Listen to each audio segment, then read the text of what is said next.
Once upon a time, and be sure it was a long time ago, there lived a poor woodman in a great forest, and every day of his life he went out to fell timber.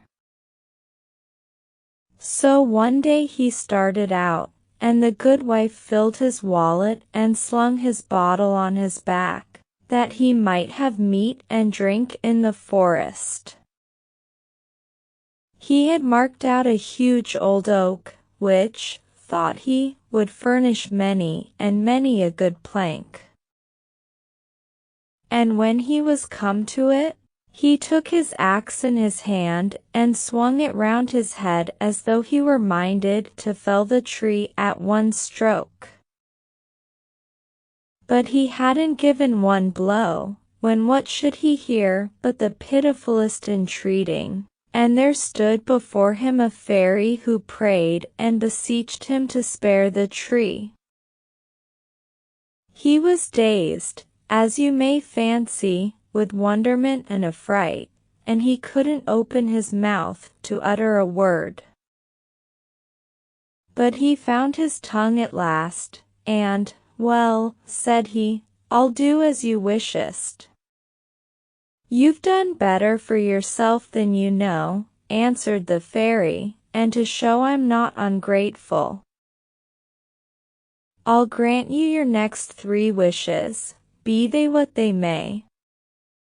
And therewith the fairy was no more to be seen, and the woodman slung his wallet over his shoulder and his bottle at his side.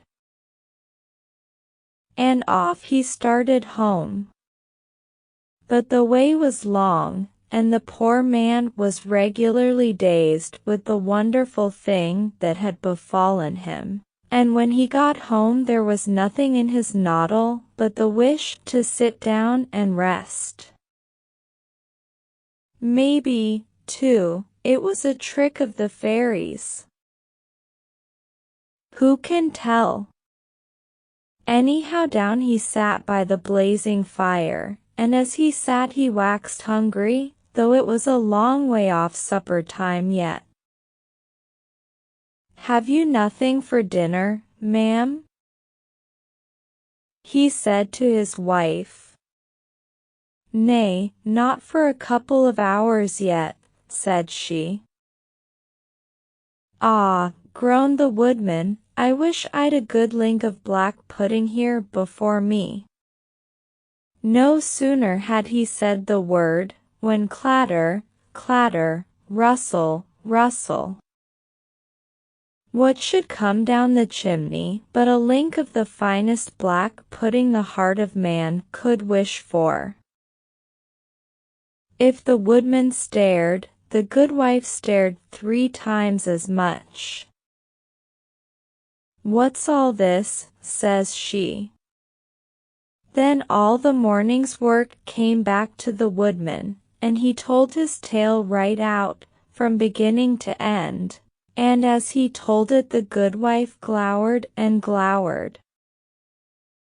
And when he had made an end of it she burst out, "You be'st but a fool, Jan, you be'st but a fool. And I wish the pudding were at thy nose, I do indeed."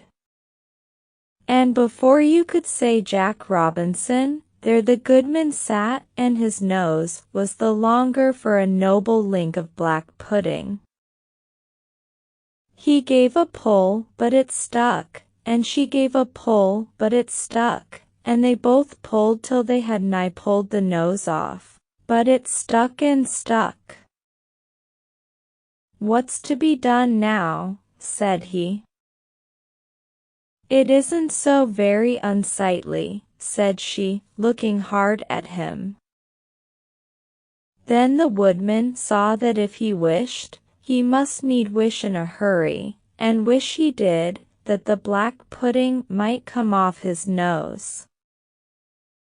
Well, there it lay in a dish on the table, and if the goodman and goodwife didn't ride in a golden coach, or dress in silk and satin, why, They had at least as fine a black pudding for their supper as the heart of man could desire.